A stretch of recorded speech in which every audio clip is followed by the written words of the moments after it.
Chers internautes, bonjour, merci de nous rejoindre pour cette troisième édition de cette saison 2018-2019 d'Informatique News Hebdo, votre hebdomadaire dédié à l'actualité de l'informatique et des télécoms. Et pour décrypter et analyser cette actualité, comme chaque semaine, je suis accompagné de Guy Hervier. Bonjour Guy. Bonjour Jean-François. Alors Guy, cette semaine on a retenu 5 sujets qu'on va essayer de traiter assez rapidement. Dans un premier temps, annonce notamment produits.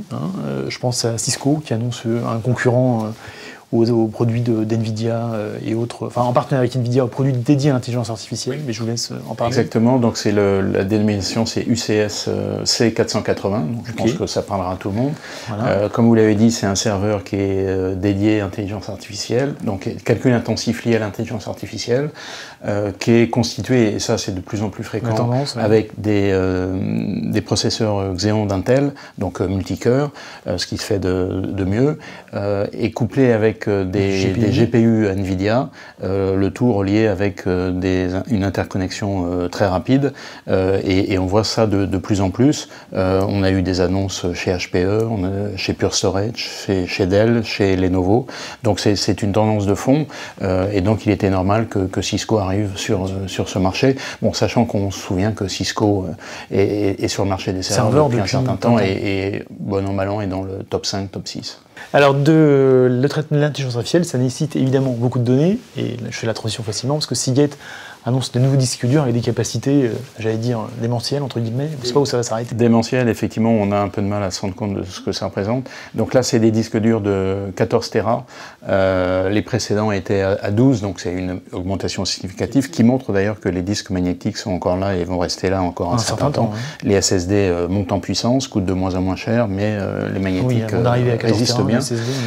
Et donc ces disques durs, en fait, sont à la base de différentes solutions que propose Seagate. Donc il y a du stockage NAS, donc ça c'est pour attacher à des serveurs externes, donc serveurs de fichiers. Il y a des solutions pour le desktop, donc là 14 Tera, il y a de quoi faire. Mais la nature hors du vide, on le sait. Il y a des solutions de surveillance, donc ça c'est pour des images vidéo. Des images vidéo, on sait que ça mange beaucoup de capacité. Et puis la dernière solution que propose Seagate, c'est pour les data centers hyperscale. Donc là on aligne des quantités industrielles de disques pour des capacités absolument phénoménal. Donc bon, c'est pas révolutionnaire, mais enfin en tout cas c'était à mentionner. Alors autre sujet rapide de la semaine, DevOps et Azure, qui basculent dans le cloud. Enfin en tout cas, Microsoft pousse le DevOps. Alors on connaissait, donc là il y a un changement de nom et effectivement on passe sur le cloud. Donc on connaissait Visual Studio Team Service, donc c'était en gros Visual Studio pour les équipes. Et là en fait Microsoft propose une plateforme de développement Azure DevOps, donc DevOps, son nom est clair. Donc c'est sur Azure, comme son nom l'indique. C'est pour des équipes de développement, donc DevOps, un développement opérationnel. Et donc ça propose des services d'intégration et de livraison continue.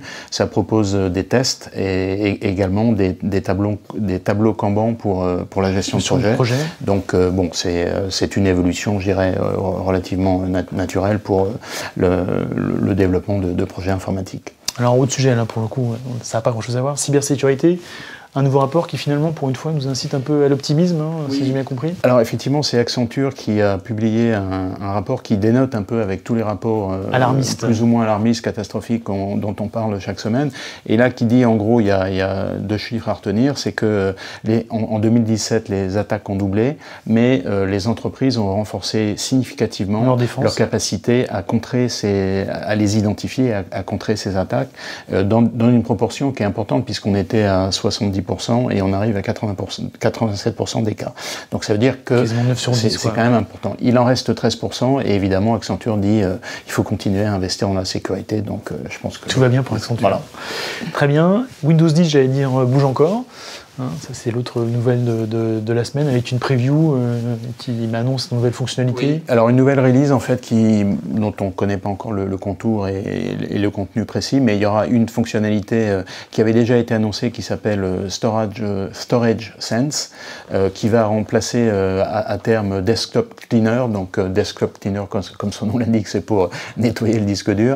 Et là en gros l'idée de Storage Sense, qui est une idée qui est relativement de bon sens tendance naturelle, qui est que lorsque vous utilisez des fichiers, alors après c'est à vous de le paramétrer, moins de temps par mois par exemple, ou temps par an, à ce moment-là ces fichiers vont sur le cloud, puisque par définition vous ne les utilisez pas très souvent, il n'y a pas besoin d'y accéder fréquemment. Donc bon, je dirais que c'est une fonctionnalité qui va dans l'air d'une... espèce de pseudo-intelligence artificielle, voilà, automatisation. Oui, intelligence artificielle, je ne dirais pas jusque-là, mais enfin c'est du paramétrage et une fonction intelligente qui est très, très utile. Très bien, ça c'était pour les sujets, j'allais dire qu'on va passer brièvement en revue. Le sujet de la semaine dernière, c'était évidemment les annonces d'Apple et l'iPhone, et j'allais dire, comme la devise olympique, toujours plus loin, toujours plus fort et toujours plus cher. Hein. Exactement. Alors, donc maintenant on est habitué, hein, chaque année en septembre, Apple fait sa livraison annuelle de nouveaux iPhones. Il faut se souvenir, le premier iPhone c'était en 2007, donc ça commence à faire un certain temps. Et il faut rappeler que Apple réalise, ça dépend des trimestres, mais on va dire, pour donner un chiffre simple, 60% de son chiffre d'affaires avec les iPhones. Donc c'est quand même, c'est très important pour Apple. Et on le dit assez régulièrement, on ne voit pas de produits venir pour remplacer l'iPhone. Donc là, 3 nouveaux modèles, hein, donc le XS et XS Max, donc des modèles dont... Dire 10, il dit, attention, il faut dire 10. Hein, 10, pardon, oui, effectivement, et c'est ce qu'on avait fâché par l'RP de tout à fait. Et le 10R. Donc les deux premiers, c'est en gros, c'est le haut de gamme, et le plus puissant des deux, le S et le S Max, donc en fait le modèle le plus cher monte à, si on prend les options, c'est 1800 $. Donc ça commence 1649 € TTC. Voilà, c'est ça. Donc en fonction du cours du dollar, on est quasiment à 1800 $. Donc c'est quand même très très important. La tendance, c'est que les écrans s'agrandissent. C'est vrai que dedans il y a un processeur absolument, enfin c'est la 12 Bionic, 7 milliards de transistors, c'est du 7 nanomètres, donc c'est quelque chose de phénoménal. Il y a de la GPU aussi là, dans ces avec maintenant beaucoup d'intelligence artificielle. Hein. Et puis donc il est caractérisé par le fait que c'est du Super Retina OLED, donc c'est de l'OLED et apparemment le traitement des couleurs est bon, faudra le voir, mais enfin encore mieux qu'avant. Et puis le XR, donc le 10R, pardon, le 10R en français. On n'ose pas l'appeler entrée de gamme. Hein. Oui, entrée de gamme, mais il démarre à 750 $, donc c'est quand même. Je crois que c'est 849 € en France. Oui. Alors donc ça c'est pour les iPhones, et puis il y a aussi l'annonce de l'Apple Watch, une nouvelle, dont une des caractéristiques est que, et ça je pense que c'est une tendance que va travailler Apple, dont une des caractéristiques est qu'elle a un capteur pour électrocardiogramme qui a été validé par la FDA. Donc ça veut dire que ça devient un outil médical. Et je pense que Apple va travailler dans ce sens-là en disant que, en gros, si vous voulez garder la vie sauve, il vous faut un Apple Watch. Donc pour culpabiliser un peu les gens et les pousser à acheter... Sachant qu'en plus, aux États-Unis, système de mutuelle de santé, où je pense qu'il y aura une pression assez importante pour que, en compte, moyennant une petite remise... Donc cet Apple Watch est à 400 $, enfin 399. Pareil, les prix aussi ont augmenté. Hein. Oui, insensible. Et bon, apparemment ça marche. Hein. Si on regarde les résultats d'Apple, sur les 5 dernières années, plus de 220 milliards de dollars de bénéfices, donc cumulés sur 5 ans, sur un chiffre d'affaires de plus de 1000 milliards de dollars. Donc là, effectivement, si on veut des chiffres astronomiques, on en est servi. Donc ça semble fonctionner pour Apple. Jusqu'à quand, quelle sera la limite, on ne sait pas, mais il faut se souvenir aussi que Apple a été la première entreprise à dépasser les 1000 milliards de dollars de capitalisation boursière, qui a été suivie quelques semaines après par Amazon. Enfin, c'est quand même une performance absolument phénoménale, et on ne voit pas, je dirais, à court terme, ce qui pourrait changer. Alors, ce qui pourrait changer, c'est par exemple si la politique de l'administration américaine se maintient et qu'on met des droits de douane, que le iPhone soit encore plus cher. Encore beaucoup, enfin là pour le coup quand même significativement plus cher, et on arrive peut-être à des niveaux qui feront que l'élasticité du prix sera peut-être... Donc en tout cas c'est une annonce qu'on voulait suivre. Alors maintenant, quel impact dans les entreprises? Je dirais que c'est quand même un outil qui reste grand public, même si Apple a essayé depuis un petit moment déjà de signer des accords avec on parlait d'Accenture. Avec Accenture, avec Deloitte, avec IBM et SAP pour développer des apps en entreprise, avec parfois des entreprises comme Volkswagen qui ont standardisé leur smartphone sur l'iPhone. Donc là, on parle de dizaines de milliers de 600 000 salariés, donc c'est pas rien. Mais je dirais que Apple se garde bien de donner le chiffre d'affaires qu'il réalise en entreprise, et vraisemblablement, c'est quelques pourcents, mais c'est vraisemblablement relativement faible. D'ailleurs, il ne donne également pas les chiffres de l'Apple Watch.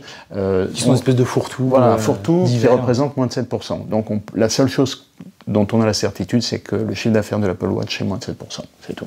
C'est déjà pas mal, hein, vu l'échelle de... Très bien, ça c'était la phase annuelle Apple, si je puis dire.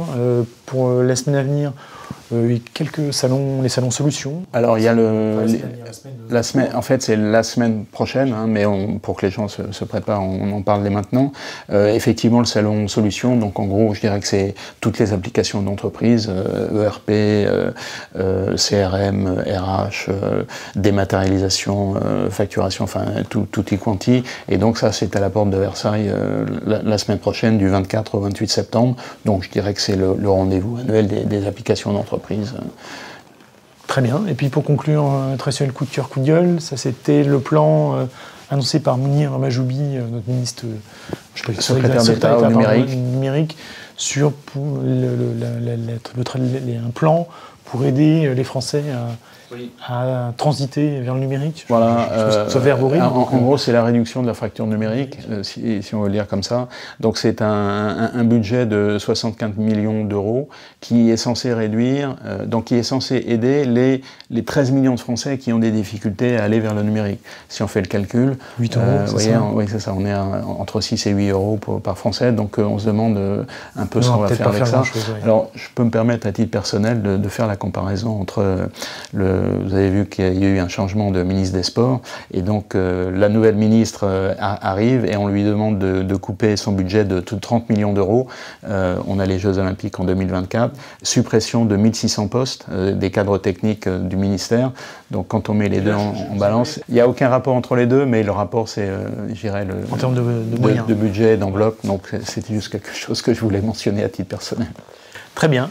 Écoutez Guy, merci, on conclura là-dessus. Pour nos lecteurs qui le souhaitent, je propose de nous retrouver la semaine prochaine pour une nouvelle édition d'Informatic News Hebdo. À très bientôt, merci.